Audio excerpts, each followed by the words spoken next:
भावांनो, दिवाळीच्या सणाला नामदेवराय देवळात गेलो आणि जगाच्या मालकाला नामदेवराय बोलू लागलं, देवा, ए माय बाप्पा, ए देवा, चल ना रे, माझ्या आईनं बघ मला दिवाळीची आंघोळ घातली देवा, हो मी तुला घालतो.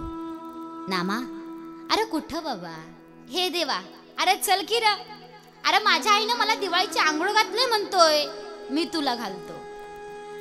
त्यावेळेस त्या जगाच्या मालकाच्या डोळ्यामध्ये पाणी यावं मावशी, आणि त्या जगाच्या मालकानं नामदेवरायांना सांगावं, नामा, अरे अखंड विश्वाला मायबाप देण्याची ताकद या पठ्ठ्यात आहे र. नव या अखंड विश्वाला निर्माण करण्याचं सामर्थ्य या भादरात रे नामा. ए देवा, अरे मग रडतोय कशा पायी? ए नामा, अरे ऐक की, रडतोय याचं कारण बी सांगतो नामा, ऐक ना नामा. नामा, या विश्वामध्ये तुम्ही कितीही मोठी पदवी कमवा नामा, तुम्ही कितीही पैसा कमवा नामा, परंतु नामा या जगाच्या पाठीवरती ना त्या पदवीचं गोड कौतुक करणारे या जगाच्या पाठीवरती दोनच व्यक्तिमत्व आहेत. एक म्हणजे जन्म देणारी आई आणि दुसरा म्हणजे जन्म देणारा बाप. नामा, अरे अखंड विश्वाला मायबाप देण्याची ताकद या पठ्ठ्यात आहे र. नव नामा, या अखंड विश्वाला निर्माण करण्याचं सामर्थ्य या भादरात आहे. पण नामा, मी आज माझं स्वतःचं मायबाप तयार करू शकलो नाही. कोण बोलते? जगाच्या मालकानं नामदेवरायांना म्हणावं, नामा, ह्या अखंड विश्वाला मायबाप देण्याची ताकद या पठ्ठ्यात आहे. नवे या अखंड विश्वाला निर्माण करण्याचं सामर्थ्य भादरात आहे नामा. पण आज मी माझं स्वतःचं मायबाप तयार करू शकलो नाही.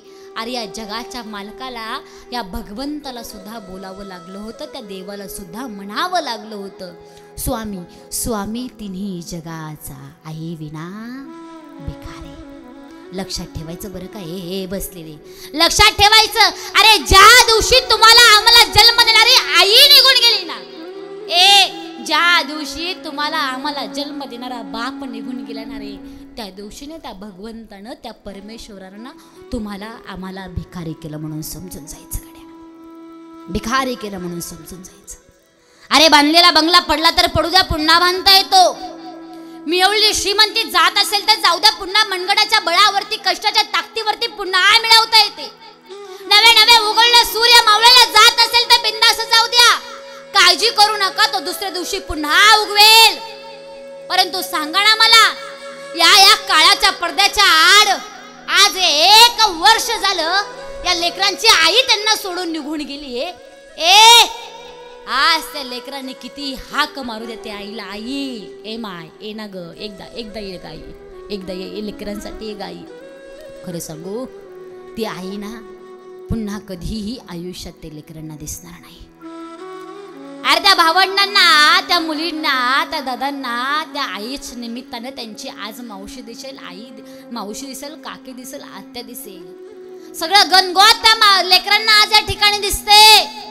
परंतु खरं सांगू, त्या लेकरांना ना या गर्दीमध्ये असं वाटत असेल की कुठून तरी आमच्या आईनं यावं आणि आम्हाला बाळा म्हणून हाक मारावी. खरं सांगू, या काळाच्या पडद्याच्या आड गेलेले आई वडील ना पुन्हा आयुष्यात कधीच तुम्हाला आम्हाला दिसणार नाही बाबांना. म्हणून त्या आई वडिलांना विसरू नका रे, म्हणून त्या आई वडिलांना विसरू नका, विसरू नका रे कधी माणसा,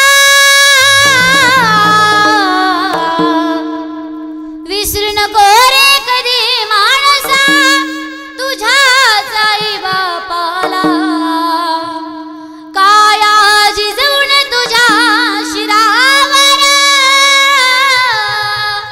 धरली सुखाची छाया रे वेड्या, मिळणार नाही पुन्हा आई बापाची माया, मिळणार नाही पुन्हा आई बापाची माया, मिळणार नाही. बापाची माया मिळणार नाही पुन्हा आई बापाची माया मिळणार नाही पुन्हा आई बापाची माया मिळणार नाही पुन्हा आई बापाची माया हो विसरू नको रे कधी माणसा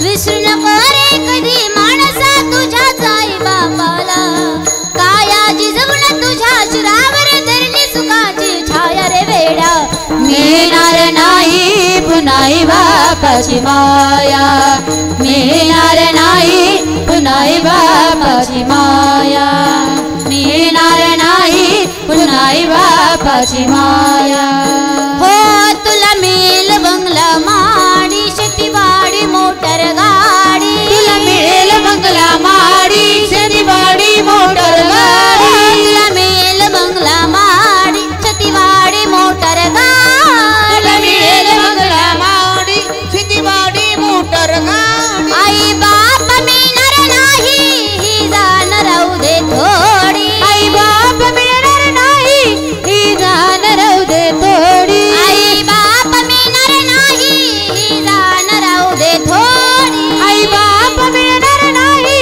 ही जाण राहू दे थोडी म्हातारपणी आई बापाला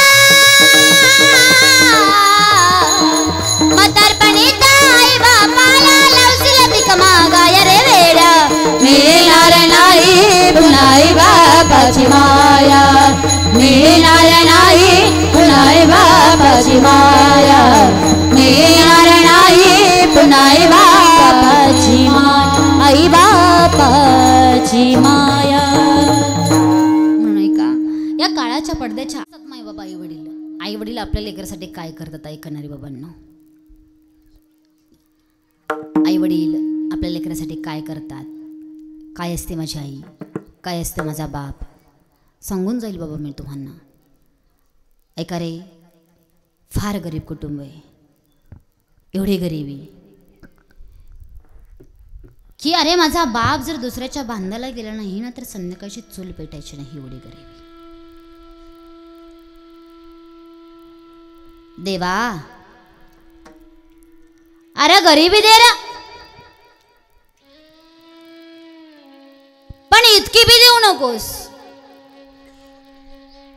की गरिबी या शब्दाची लाज वाटेल एवढी गरिबी नाहीतर आजकालच्या या कलियुगातल्या लेकरांनीही दणकात चालवलाय बापाला म्हणतात तुम्ही काय केलं आमच्यासाठी तुम्हाला काय कळतं या आजकालच्या बेअक्ली लेकरांना माझं सांगणे अरे तुझा पाय जिथं उभा आहे ना तुझ्या बापाला म्हणतोस तुला काय कळतं तुझा जिथं पाय उभा आहे ना तो पाय उभा करणारा तो तुझा बाप आहे तू ज्याला म्हणतोस तुला काय कळतं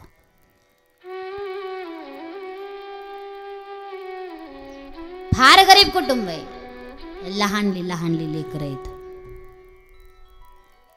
गोड गोड उदाहरणे बाबांनो तुमच्या समोर मांडून जाईल पण कृपया विनंती असेल कोणीही विक्षेप करायचा नाही कोणीही जागचं उठायचं नाही प्रत्येक सूचना मी तुम्हाला देणार आहे वेळेतच सगळ्या गोष्टी होणार आहेत म्हणून कोणीच कालवा करायचा नाही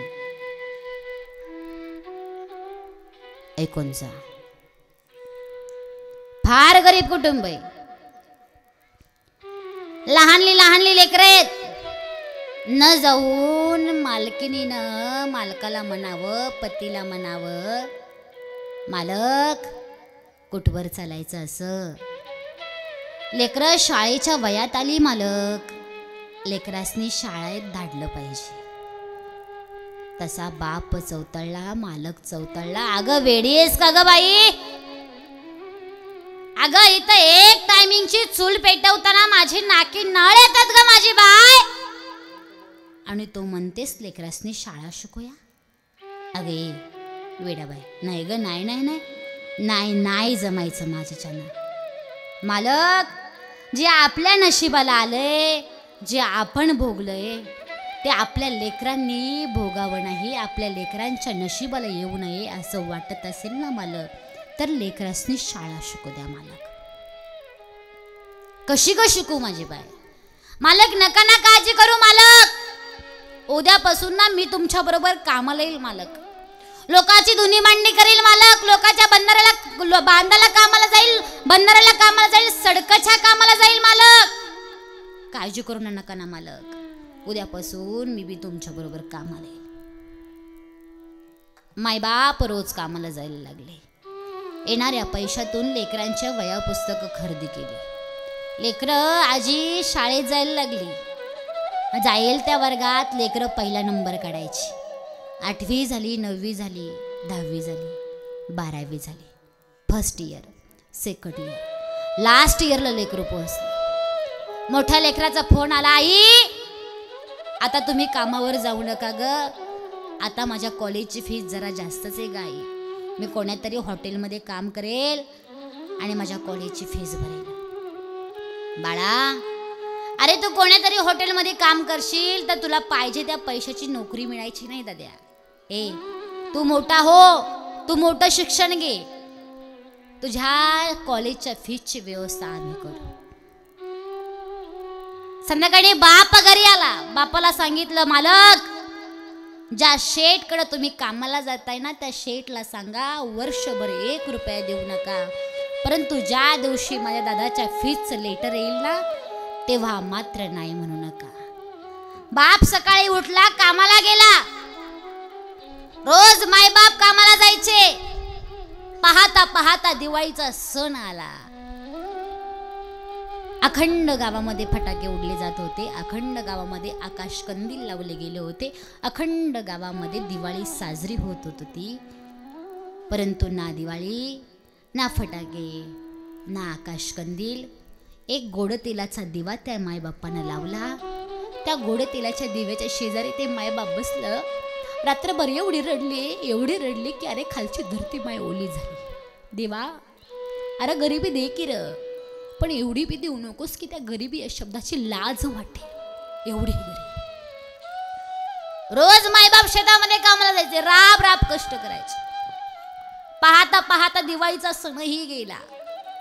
मोठ्या लेकराचा आईला फोन आला, आई कॉलेजची फीस भरायची ग, कॉलेजच्या फीसचं लेटर आलं आई, अगदी 2 दिवसाची मुदत आहे आई. आईनं सांगितलं, बाळा काळजी करू नकोस, 2 दिवसामध्ये तुझी फीस भरली जाईल. दाद्या तुझ्या फीससाठी वर्ष झालं 1 रुपया सुद्धा तुझ्या मालकानं, ज्या शेठकडे कामाला जातो ना तुझा बाप, तुझ्या बापानं त्या मालकाकडून 1 रुपया सुद्धा घेतला नाही. तुझ्या शाळेच्या फीससाठी धुणं भांड्याची कामं केली दादा, सडकला कामाला गेले, बंधाऱ्याला कामाला गेले. काळजी करू नकोस, उष्ट माष्ट पदरात आणून बांधून खाल्लं रे दादा, काळजी करू नको, तुझी फीस वेळेत भरली जाईल. संध्याकाळी बाप घरी आला. बापाला आईनं सांगितलं, पोराच्या शाळेची फीस भरायची, कॉलेजची फीस भरायची. कॉलेजचं लेटर आले, अवघं 2 दिवसाची मुदत आहे. सकाळी बाप लवकर उठला, आंघोळ केली माझ्या बापानं, आणि बाप ज्या शेठकडे, ज्या मालकाकडे कामाला जात होता ना त्या मालकाकडे गेला आणि त्या मालकाला म्हणला, मालक वर्ष झालं तुमच्याकडनं 1 रुपया घेतला नाही मालक. मालक वर्ष झालं तुमच्याकडनं 1 रुपया घेतला नाही मालक. आता माझ्या दादाचे फीसचं लेटर आले मालक, आता मात्र नाही म्हणू नका मालक. अगदी 2 दिवसाची मुदत दिली मालक. मालकानं सांगितलं, अरे वेडा झालास का? अरे तुला पैसेच पाहिजे होते ना रे बाबा, तर 2 महिने अगोदर सांगायचं ना. आता पैसे पाहिजे असतील तर 2 महिनेच मिळतील. मालक असं करू नका मालक, आयुष्यभर तुमच्या पायाची चाकरी करेल मालक, आयुष्यभर तुमचे उपकार विसरणार नाही मालक, परंतु एवढा बार मला संसार प्रपंच वाचवा मालक. माझी लेकरं कॉलेज शिकतायत मालक, माझ्या लेकराची कॉलेजची फीस भरली पाहिजे मालक. असं करू नका. अरे तुला सांगितलेलं कळत नाही का? पैसे पाहिजे असतील तर 2 महिनेच मिळतील, नाही तर उद्यापासून कामावर सुद्धा येऊ नकोस. अरे माझा बाप आई मेला तर रडला नव्हता ना रे बाबा, नो, परंतु लेकराच्या कॉलेजची फीस भरायला पैसे नाहीत म्हणून तो बाप गुडघे टेकून खाली बसला, धाय मोकळून रडला. रडत रडत तो बाप घरी आला. त्या त्या मालकिनीनं पाहिलं आणि मालकिनीनं पाहिल्याबरोबर विचारलं, काय झालं मालक, काय झालं? बाई, अगं काय विचारतेस, काय झालं? अगं आता थकलो, आता नाही लेकरासने शाळा शिकू शकत. अगं ज्या मालकाकडून वर्ष झालं 1 रुपया सुद्धा कामाचं घेतलं नाही ना ग, राप राप त्या शेतामध्ये कष्ट केलं, घाम गाळला, पण आज तो मालक म्हणतो पैसे पाहिजे असतील तर 2 महिनेच ये, नाही तर उद्यापासून कामावर सुद्धा येऊ नकोस. एवढंच ना मालक, त्यात काय तेव्हा? एक काम करा, गावामध्ये जा, कोणातरी मित्राकडून, तात्याकडून, काकाकडून 4 रुपये मागून आणा. तुमच्या मालकानं शेटनं पैसे दिलं, उसनं पासनं मागून आणा, त्यानं दिलं की त्याचं उसनं देऊन टाकू. तसाच बाप उठला, गावामध्ये गेला. ओ काका, ओ तात्या, ओ मामा, अहो माझी लेकरं शाळा शिकतायत हो, कॉलेज करतायत हो, माझ्या लेकराच्या कॉलेजचं फीचं लेटर आलंय हो, एवढ्या एवढ्या बार माझा संसार प्रपंच वाचवा हो, एवढा बार मला संसार प्रपंच वाचवा हो, मला माझ्या लेकराच्या कॉलेजची फीस भरायची हो, मला पैसे द्या ना हो काका, हो मामा, हो तात्या. कोणीही 1 रुपया सुद्धा त्या बापाच्या हातावरती टेकवला नाही. बसलेले देण्यात ठेवा. अरे ज्या वेळेस तुमच्या आमच्यावरती वेळ येणार आहे बाबांनो, त्या दिवशी ना कुणी कुणाचं नसतं, हे लक्षात असू द्या, हे लक्षात असू द्या. कुणी कुणाचं नसतं. एक रुपया सुद्धा त्या बापाच्या हातावरती कोणी टिकवला नाही. रडत रडत बाप घरी आला आणि सांगितलं, बास ग बाई बास, आता नाही शिकू शकत लेकरासनी शाळा, थकलो, आता कोणाच्या दारामध्ये मला पाठवू नको. अगं कोणी मला भीक घातली नाही, 1 रुपयाची सुद्धा मला कोणी भीक घातली नाही ग बाई, थकलो, आता कोणाच्या दारामध्ये पाठवू नकोस. मालक जाऊ द्यात ना, नाही ना दिले कोणी पैसे, राहू द्यात की मालक. बसलेले त्या माईच्या लेकीनं आपल्या गळ्यातल्या धाग्याला हात दिला. आपल्या हिंदू धर्मामध्ये काळ्या पोतीमध्ये 2 वाट्या ओवलेल्या असतात बाबांनो, त्याला मंगळसूत्र असं बोललं जातं, म्हटलं जातं.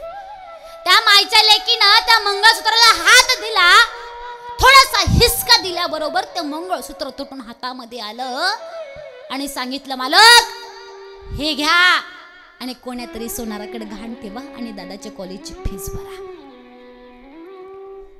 अरे बापाने ते मंगळसूत्र घेतलं, कोण्यातरी सोनाराकडे घाण ठेवलं आणि लेकराच्या शाळेची फीस भरली. लेकरं एवढी मोठी झाली दादा, लेकरं एवढी मोठी झाली की अरे अमेरिकेसारख्या देशामध्ये त्या माय बापाची लेकरं 2-2 लाख पगार घेऊ लागली. किती? 2-2 लाख पगार घेऊ लागली. आई बाप रोज कामाला जायचे, गावाकडे आई बाप रोज कामाला जायचे. संध्याकाळी आई कामावरून आल्याच्या नंतर झाडलोट केली, स्वयंपाक करायला त्या आईनं घेतला, भाकरी करायला घेतली. भाकरीचं पीठ मळता मळता त्या आईच्या छातीमध्ये कळ आली. कळ आल्याबरोबर एक हात पिठानं भरलेला भिंतीवरती टेकवला आणि आपल्या पतीला आवाज दिला, मालक बघा ना मला कसं तरी होतंय. बाप तो मालक धावत आला. बापानं शरीराची, त्या मालकानं शरीराची चाहूल घेतली. शरीर थंड पडत चाललंय, अंग थंड पडत चाललंय. 4 मित्रांना बोलवलं, आपल्या पत्नीला गाडीमध्ये टाकलं, दवाखान्यामध्ये नेलं आणि डॉक्टरने सांगितलं, कोण आहे पेशंटचा मालक? तसं फाटक्या कपड्यामधला बाप, फाटक्या धोत्रामधला बाप गर्दी सारत सारत सारत पुढे आला आणि सांगितलं, डॉक्टर साहेब मी त्या पेशंटचा मालक. काय झालं तिला? हा बाबा झाला, यायला उशीरच झाला. असं म्हणू नका डॉक्टर. त्या आईची लेकरं ना अमेरिकेसारख्या देशामध्ये 2-2 लाख पगार घेतात डॉक्टर. पाहिजे तेवढा पैसा मी तुमच्या पायावरती होतो डॉक्टर, पाहिजे तेवढा पैसा मी तुम्हाला देतो, पाण्यासारखा पैसा देतो, परंतु ती वाचली पाहिजे, ती जगली पाहिजे. बाबा या विश्वावरती, या जगामध्ये पैशानं जर लोक जगत असती ना बाबा, तर इथं ना पैशावाली जगली असती. राहिला आमचा प्रश्न बाबा, डॉक्टरचं काम काय आहे? डॉक्टरचं काम एकच की प्रयत्न करणं, परंतु त्या प्रयत्नाला यश द्यायचं काम मात्र त्या भगवंताचं आहे. डॉक्टरच्या हातामध्ये माणसं वाचवणं असतं ना बाबा, तर या जगामध्ये देवाची गरजच पडली नसती. या जगामध्ये डॉक्टरांचंच राज्य चाललं असतं बाबा. आमचं काय, आम्ही एकच करू शकतो, प्रयत्न करू शकतो. त्या प्रयत्नाला यश द्यायचं म्हटलं तर त्या भगवंताचं काम आहे. ज्याचं सरलंय त्याला इथून कोणीच वाचू शकत नाही, आणि ज्याचं उरलंय त्याला इथून कोणीही नेऊ शकत नाही. सगळं काय आहे त्या भगवंताच्या हातामध्ये आहे. आम्ही फक्त प्रयत्न करू शकतो. बाप गुडघे टेकून खाली बसला, धाय मोकलून बाप रडला. आई गेल्याची वार्ता लेकरांना सांगण्याकरता, लेकरांना कळवण्याकरता त्या बापानं खिशातून फोन काढला. खिशातून फोन काढला बरोबर मोठ्या लेकराचा फोन नंबर डायल केला, आणि त्या फोन मधून आवाज आला, आपके मोबाइल पे पर्याप्त बैलेंस नहीं है. ज्या बापाची लेकरं 2-2 लाख रुपये पगार घेत होती ना अमेरिकेसारख्या देशामध्ये, त्या बापाच्या मोबाईलमध्ये बॅलन्स सुद्धा नव्हता. आपल्या मित्राकडे पाहिलं, मित्राच्या खिशातून मित्रानं मोबाईल काढून दिला, फोन काढून दिला, त्याच्यावरती आपल्या लेकराचा नंबर डायल केला. अमेरिकेतल्या लेकराला फोन लागला, पुढून हॅलो आवाज आला, बापाचा हुंक दाटून आला, आणि बापानं सांगितलं, बाळांनो, ज्या आईनं 9 महिने 9 दिवस तुम्हाला उदरामध्ये वागवलं, ज्या आईमुळे तुम्ही हे विश्व पाहू शकला ना, ज्या आईमुळे तुम्ही हे जग पाहू शकला ना रे, ती आई, अरे ज्या आईनं तुमच्या शिक्षणासाठी धुणं मांडण्याची कामं केली, बंदराला कामाला आली, सडकाला कामाला आली, ऐन वेळेला तुमच्या कॉलेजची फीस भरायला पैसे नसताना ज्या आईनं स्वतःचं मंगळसूत्र सुद्धा घाण ठेवलं ना रे दादांनो, ती तुमची आई आज तुम्हाला सोडून निघून गेली रे दादांनो, आयुष्यभरासाठी निघून गेली. त्यावेळेस त्या लेकराचा फोन सांगत्या लेकरानं सांगितलं, बाबा आमच्या आईला ना साध्या लाकडामध्ये जाळू नका बाबा, चंदनाच्या लाकडामध्ये जाळा.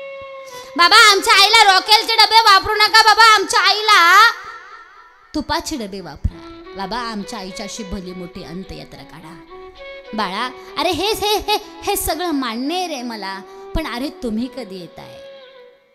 बाबा काही झालं तरी आम्हाला 21 दिवस येता येणार नाही. अरे पाणी पाजायला सुद्धा ती लेकरं त्या आई वडिलांपाशी शेवटच्या क्षणाला आली नाही बाबांनो. पाहता पाहता त्या बापाला, त्या आपल्या पत्नीला, त्या आईला अग्निडाग दिला गेला. पाहता पाहता 21 दिवस निघून गेले.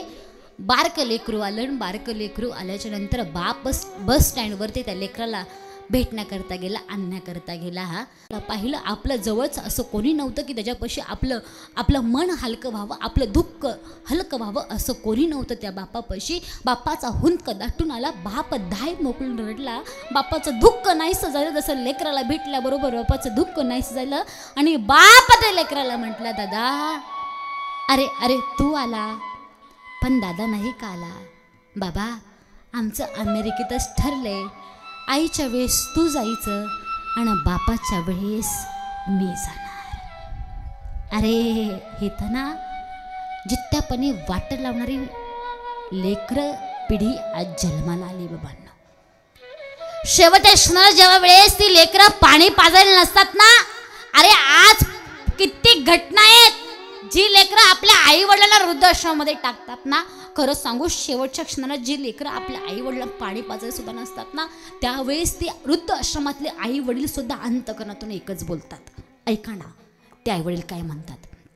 ते आई वडील त्या लेकरांना म्हणतात, बाळांनो अरे तुमच्यासाठी आम्ही सगळं काही केलं, परंतु शेवटच्या क्षणाला पाणी पाजायला सुद्धा तुम्हाला आम्हाला वेळ भेटला नाही का रे दादांनो? सांगा ना रे, वेळ भेटला नाही का? त्या क्षणाला ते आई वडील म्हणतात, मी तुझ्यासाठी जीवन जाळले रे बाळा, तुनी नाही पाणी पाजले. हो हो मी तुझ्यासाठी जीवन जाळले रे बाळा, तुनी नाही पाणी पाजले. मी तुझ्यासाठी जीवन जाळले रे बाळा, तुनी नाही पाणी पाजले. मी तुझ्यासाठी जीवन जाळले रे बाळा, तुने नाही पाणी पाजले.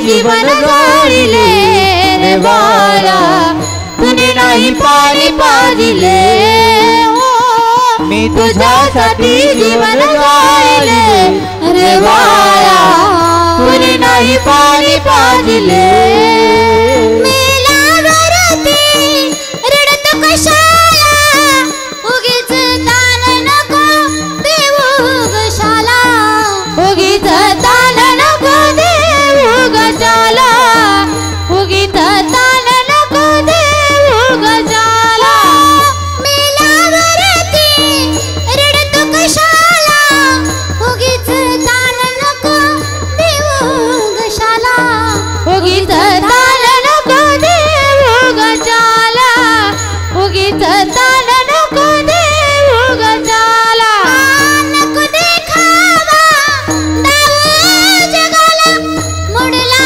नाही कधी रुपया दुधाला मोडला नाही कधी रुपया दुधाला मोडला नाही कधी रुपया दुधाला तुला पाहून प्राण रोखिले रे बाळा तुनी नाही पाणी पाजिले मी तुझ्यासाठी जीवन गाळिले रे बाळा तुने नाही पाणी पाजिले मी तुझ्यासाठी जीवन गाळिले रे बाळा तुने नाही पाणी पाजिले पुष्प फुलांची सजवून डोली स्मशानात मी बांधली खोली स्मशानात मी बांधली खोली स्मशानात मी बांधली खोली पुष्प फुलांची सजवून डोली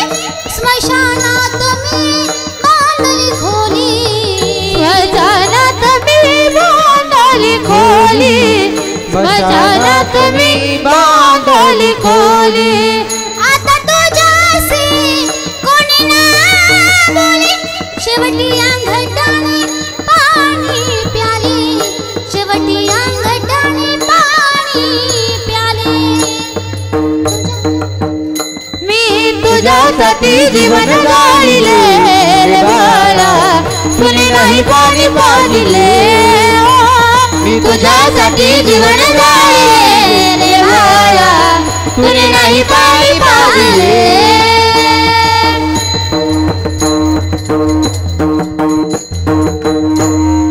ऐका म्हणून ते वृद्धाश्रमातली आई बाप सुद्धा म्हणतात बाळांनो तुमच्यासाठी काही नाही केलं आम्ही तुम्हाला जन्म दिला तुम्हाला अंगाखांद्यावरती खेळवलं तुम्ही आज आमच्यामुळे हे विश्व पाहू शकला परंतु शेवटच्या क्षणाला त्या लेकरांना आज आईवडिलांसाठी पाणी पाजायला सुद्धा वेळ नसतो ही परिस्थिती परंतु आपले आई वडील स्वर्गात गेल्याच्या नंतर आपल्या आई वडिलांच्या पाठीमागं अन्नदान ज्ञानदान पुण्यदान या गोष्टी झाल्या पाहिजेत हे घडलं पाहिजे त्यांच्या पाठीमागं ज्ञानदान झालं पाहिजे त्यांच्या नावानं अन्नदान ज्ञानदान झालं पाहिजे नवे नवे कीर्तन भजन हे झालं पाहिजे नामस्मरण हे झालं पाहिजे कारण ऐका इथं केलं पुण्य स्वर्गामध्ये गेल्याच्या नंतर प्राप्त होतं म्हणून गेलेल्या आत्म्यांसाठी पाठीमागं कीर्तन भजन हे झालं पाहिजे विठ्ठल विठ्ठल विठ्ठल विठ्ठल विठ्ठल आणि खऱ्या अर्थानं गोड कौतुक करावं आज या निंबाळकर परिवाराचं ज्या लेकरांनी आज आपल्या आईच्या निमित्तानं आज या ठिकाणी नामकीर्तन आज या ठिकाणी ठेवलंय कारण की आईवडिलांच्या पाठीमागं आईवडिलांच्या पश्चात या गोष्टी घडल्या पाहिजेत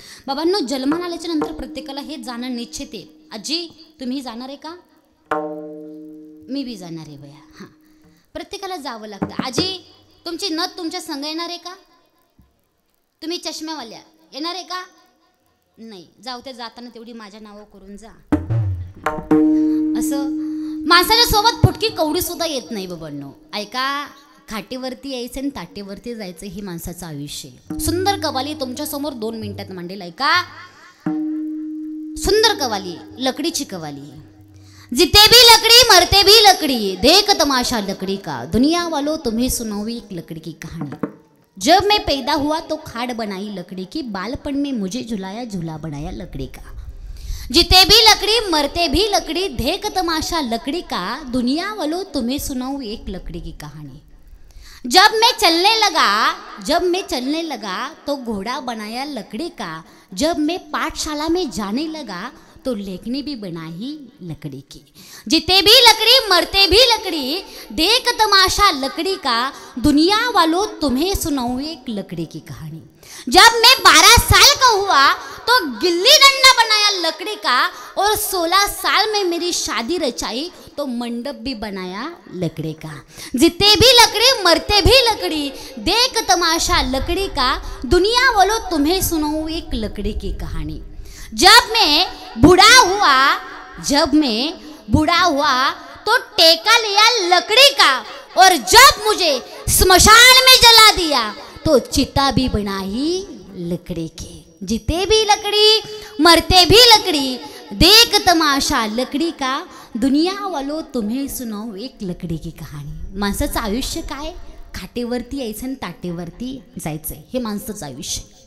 कितीही कमवा बाबांनो, सोबत फुटकी कवडी सुद्धा येत नाही। आणि आल्याच्या नंतर तुमचं आमचं जाणं ज्याच्या हातामध्ये आहे असं तो जगाचा मालक, त्या भगवंताचं नामस्मरण तुम्ही आम्ही केलं पाहिजे। अखंड रात्रंदिवस त्या भगवंताला भावनेनं गायलं पाहिजे। कारण इथून तुम्हाला आम्हाला सोडवण्याचं काम कोणी करत असेल, मी तुम्हाला सांगितलं की डॉक्टरच्या हातामध्ये फक्त प्रयत्न करणं हे डॉक्टरच्या हातामध्ये, परंतु त्या प्रयत्नांना यश द्यायचं काम मात्र त्या भगवंताच्या हातामध्ये। सोडून करायचं असेल त्या भगवंताच्या हातामध्ये। काळाची उडी पडली, त्याला त्यातून कसं बाजूला निघायचं, की त्या काळाला बाजूला सरायचं हे कोणाच्या हातामध्ये असेल तर ते माझ्या भगवंताच्या हातामध्ये। आणि तेच महाराज भगवंताच्या शेवटच्या चरणात सांगतात, तुका म्हणे तुला सोडविना कोणी, एका चक्रपाणी वाचून या। त्या भगवंताशिवाय त्या मायबापाशिवाय तुम्हाला आम्हाला इथून दुसरं कोणीही सोडवू शकत नाही। मग कितीही श्रीमंत माणूस असू द्या किंवा कितीही गरीब माणूस असू द्या, या ठिकाणी आल्याच्या नंतर श्रीमंताला सुद्धा जायचंय बाबांनो आणि गरीबाला सुद्धा जायचंय। दादा, एका ठिकाणी श्रीमंत माणसाची चिता जळत होती, दुसऱ्या बाजूला गरीब माणसाची चिता जळत होती। हा एवढा श्रीमंत होता की रोज 5-5 टायमिंगचं 5-5 पकवानाचं ताट त्या श्रीमंताच्या समोर येत होतं, परंतु हा दुसरा एवढा गरीब होता की सकाळचा भाकरीचा तुकडा खाल्ला तर संध्याकाळचा मेल की नाही हे सुद्धा त्या गरीबाला माहिती नव्हतं बाबांनो। परंतु दोघांचीही चिता शेजारी शेजारी जळत होती। दादा, त्या ठिकाणी तुमच्या आमच्यासारखा एक साधारण माणूस त्या ठिकाणी गेला आणि तो माणूस मनामध्ये विचार करू लागला की अरे, आणि यानं आयुष्यामध्ये एवढं काही कमावलंय की याला कसल्याही प्रकारची आयुष्यामध्ये कमी नव्हती, आणि हा एवढा गरीब होता की सकाळचा भाकरीचा तुकडा खाल्ला तर संध्याकाळचा मिळेल की नाही हे सुद्धा माहिती नव्हतं। परंतु आज या ठिकाणी श्रीमंताची सुद्धा काय झाली, माती झाली, आणि गरीबाची सुद्धा काय झाली, माती झाली। मग या ठिकाणी कितीही श्रीमंत असू द्या बाबांनो, कितीही गरीब असू द्या बाबांनो, या ठिकाणी आल्याच्या नंतर या शरीराची शेवट फक्त माती होते शेवटी माती होती। मग या ठिकाणी कितीही श्रीमंत असू द्या, कितीही गरीब असू द्या, एकदा का या ठिकाणी आल्याच्या नंतर प्रत्येकाला जावं लागतंय। तेच महाराज भंगाच्या 3ऱ्या चरणात सांगतात, सोडविना राजा देशीचा चौधरी, आणि कसोय रे भले भले। ऐका, इथं आल्याच्या नंतर प्रत्येकाला जाणं हे निश्चित आहे बाबांनो। कितीही मोठा राजा असू द्या, कितीही मोठा सोयरा असू द्या, नवे एकदा का काळाची ओढी पडली ना दादा, स्वतःचे मायबाप सुद्धा तुम्हाला आम्हाला याच्यातून सोडू शकणार नाही। तेच महाराज भंगाच्या 2ऱ्या चरणामध्ये सांगतात, काळाची एवढी पडेल बाज जेव्हा सोडविन तेव्हा माय बाप। आणि प्रथम चरणामध्ये जगद्गुरु तुकोबाराय या मनाला उपदेश करतात आणि सांगतात, म्हणा अरे तुला वाटतं या ठिकाणी सुख आहे, नाही म्हणा, हे ना सगळं मायाजाळी। तुला वाटतंय म्हणा संसारात सुख आहे, परंतु नाही म्हणा, दुःख बांधवडी आहे हा संसार, सुखाचा विचार नाही कुठे। इथं कितीही सुखाचा प्रयत्न केला म्हणा तरी तुला इथं सुख प्राप्त होणार नाही म्हणा, कारण हे सगळं काय ते मायाजाळे।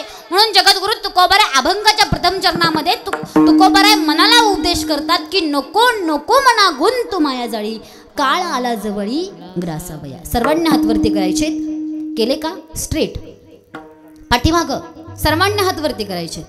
आता कारण मुखानं टाळी वाजवायची, बरोबर का?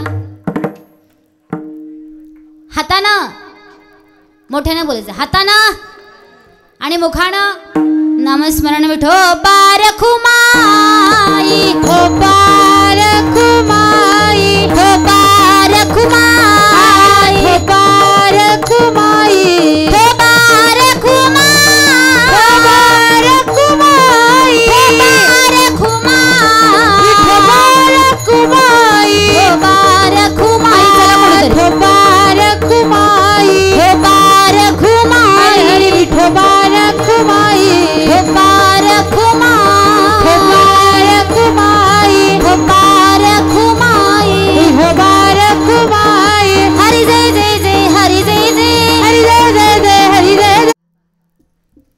माझं कीर्तन, झालंय माझं कीर्तन.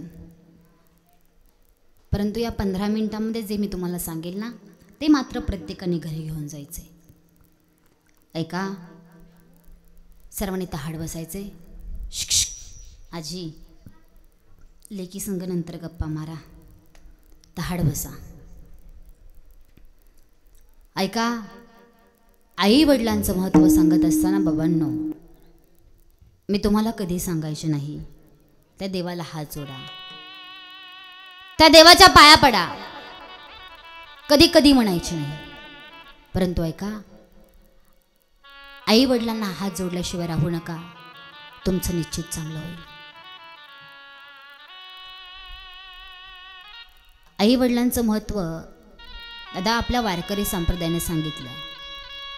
आज आमचा वारकरी संप्रदाय एवढा मोठा झाला आहे ना, याचं कारण आहे माझ्या वारकरी संप्रदायाने सुद्धा सांगितलं, धन्य माता पिता तयाची या, मातृदेव भव पितृदेव भव, असा हा सांगणारा माझा वारकरी संप्रदाय. आज आई गेल्याचं दुःख बाबांनो, आजच्या या कुटुंबातल्या लेकरांना विचारा, आई गेल्याचं दुःख काय असतं. आज खऱ्या अर्थानं विचारा त्या केशवदादांना, विचारा आमच्या राहुल दादांना, ज्या लेकरांची आई 1 वर्ष झाली या कुटुंबातून या परिवारातून निघून गेली. खरं सांगू, आजी लेकरं कधी कामावरून दमून दुपून आली, बाळ दमला का रे, बाळ जेवला का रे, बाळ तुझं काही दुखतंय का रे, हे विचारणारी आई आज या लेकरांची, आज या कुटुंबामध्ये, आज या परिवारामध्ये खऱ्या अर्थानं राहिली नाही. अजून खरं सांगू, आज ज्या मुली आज या माहेरामध्ये आल्यात ना आपल्या आईच्या निमित्तानं, ज्या मुली कधी सासरमधून कंटाळून दमून दुपून जर आल्या, तर डोक्यावरून प्रेमानं तोंडावरून मायेनं हात फिरवणारी आज आई या कुटुंबामध्ये, आज या परिवारामध्ये राहिली नाही. बाबांनो, 4 देव आहेत रे. पहिला देव म्हणजे सूर्यनारायण, दुसरा देव म्हणजे बाबा चंद्र, आणि 2 तर देव असे आहेत ना ते पाप्याला सुद्धा दिसतात आणि पुण्यवानाला सुद्धा दिसतात. पहिला देव म्हणजे माझी आई आहे आणि दुसरा देव म्हणजे माझा बाप आहे. बस रे बस दादांनो, या 2 देवांची सेवा करा. कुठल्या माळी जपू नका, कुठलं तीर्थक्षेत्र करू नका, कुठला गंध कपाल लावू नका.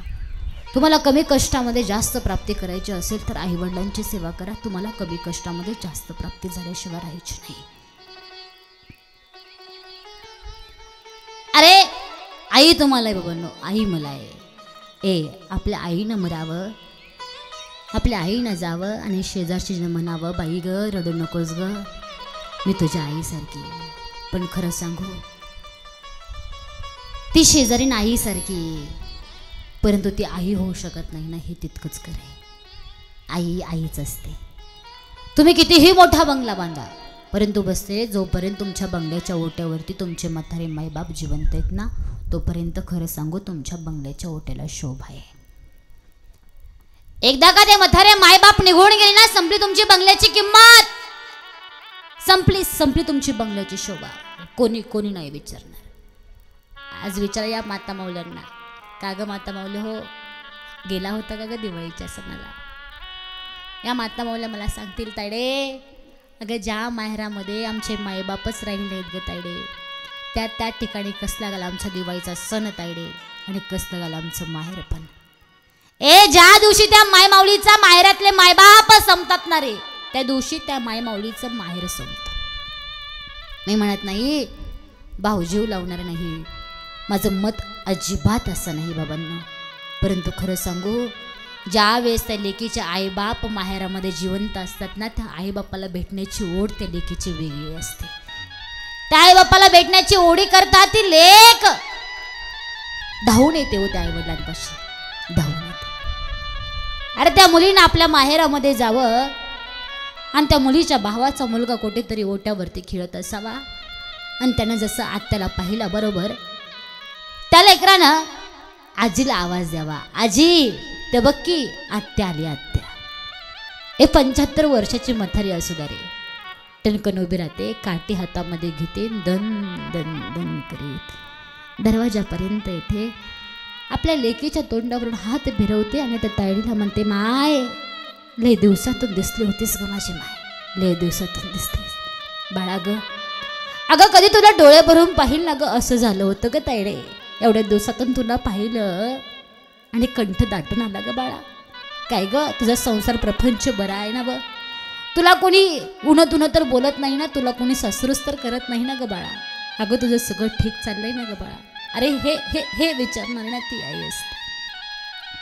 अरे त्या मुलीनं आपल्या माहेरामध्ये जावं, त्या आईच्या मांडीवरती डोकं ठेवावं, जेवढं त्याचे दुःख असेल, जेवढं त्याच्या वेदना असतील ना, ती मुलगी मुलीच्या आयुष्यामध्ये जी खरी मैत्रीण कोण असेल तर तिची ती आई आहे. आपलं दुःख आपल्या वेदना ती मुलगी आपल्या आईपाशी व्यक्त करत असते. आपल्या आईच्या मांडीवरती डोकं ठेवावं, जेवढं काही आपलं दुःख असेल, जेवढं काही आपल्याला वेदना असेल ना, तेवढ्या आपल्या आईशी सांगून मन मोकळं करावं. अरे त्या मुलीला शाळेतनं घरी यावं बाबांनो, कुठेतरी दप्तर टाकावून खेळणं करता बागडणं करता निघून जावं. माझ्या आईनं यावं आणि एक चापट लावावी म्हणावं. कसं गवायचं तुझं लगीन झाल्यावरती, कसं व्हायचं? त्या मुलीनं मावशी राग राग झोपून घ्यावं, पण माझ्या आईनं झाडलोट करावी, दिवाबत्ती करावी, संध्याकाळच्या वेळेला स्वयंपाक करावा, त्या लेकरापाशी यावं, त्या तायडीपाशी यावं आणि त्या तायडीला म्हणावं, बाळा ग वेडीस का ग माझी बाय, हे वेडा बाय उठ बरं पाहू, दोन दोन घास खाऊन घे माझ्या हातानं. अगं माता माऊलीचा राग कुठे मनावरती धरतात का ग बाळा, आणि मांजराचे दात पिल्लाला लागतात का ग तायडे, वेडीस का ग तू, दोन घास माझ्या हातानं खाऊन घे. स्वतःच्या हातानं दोन घास भरवते ना रे बाबा, नो ती आई असते. ए माता माऊल, तुम्हाला लांबचं उदाहरण देऊन जायचं नाही बरं का ग.